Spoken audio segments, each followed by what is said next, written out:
it's been proposed by some that we've discovered pretty much everything that we need to know, and this is so wrong. I actually tried a survey of scientists to ask them what percentage of all the fundamental science um, that could be known is actually known already, and I got responses that fell mostly into two categories. Many of the biological scientists at this university, I just ran around in the cafeteria and just asked people, people I don't know, scientists sitting, eating their salads. And I got two classes of response. One of them was, um, after the blank stares, well, maybe 2/3.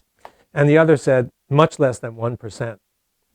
Um, and I tend to be in the much less than 1%. And the reason is that there are so many unexplained phenomena. Um, and these unexplained phenomena get classified as anomalies. So anomalies means in the current understanding or paradigm, they don't fit. But why don't they fit? If we got the right answer, they should fit, you see. And every field of science has anomalies like this, from the biological scientists, the physical sciences, even I guess one example I'd been thinking about is gravitation. There are gravitational anomalies.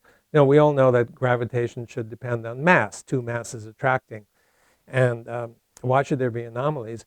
But in the book that I'm working on right now, I have a list of 8 or 9 different separate gravitational anomalies that exist. Things that you don't expect, like the gravitational constant is varies with the time of day. This certainly shouldn't be. Or if there's an eclipse, it varies. Well, this shouldn't be, et cetera, et cetera. And there are places on the Earth where the gravitation is either larger or smaller than you expect, and these are just relegated to anomalies. So this is only one area of science, and you could take almost any area of science and and demonstrate the anomalies that and this means that there's so much that we need to know, especially in areas of consciousness where so little is known. But many people report a consciousness-related phenomena. I myself, 10 years ago, would have said, "Oh, this can't be real. It must be some kind of pseudoscience." But I've listened to talks, read papers, spoken to people.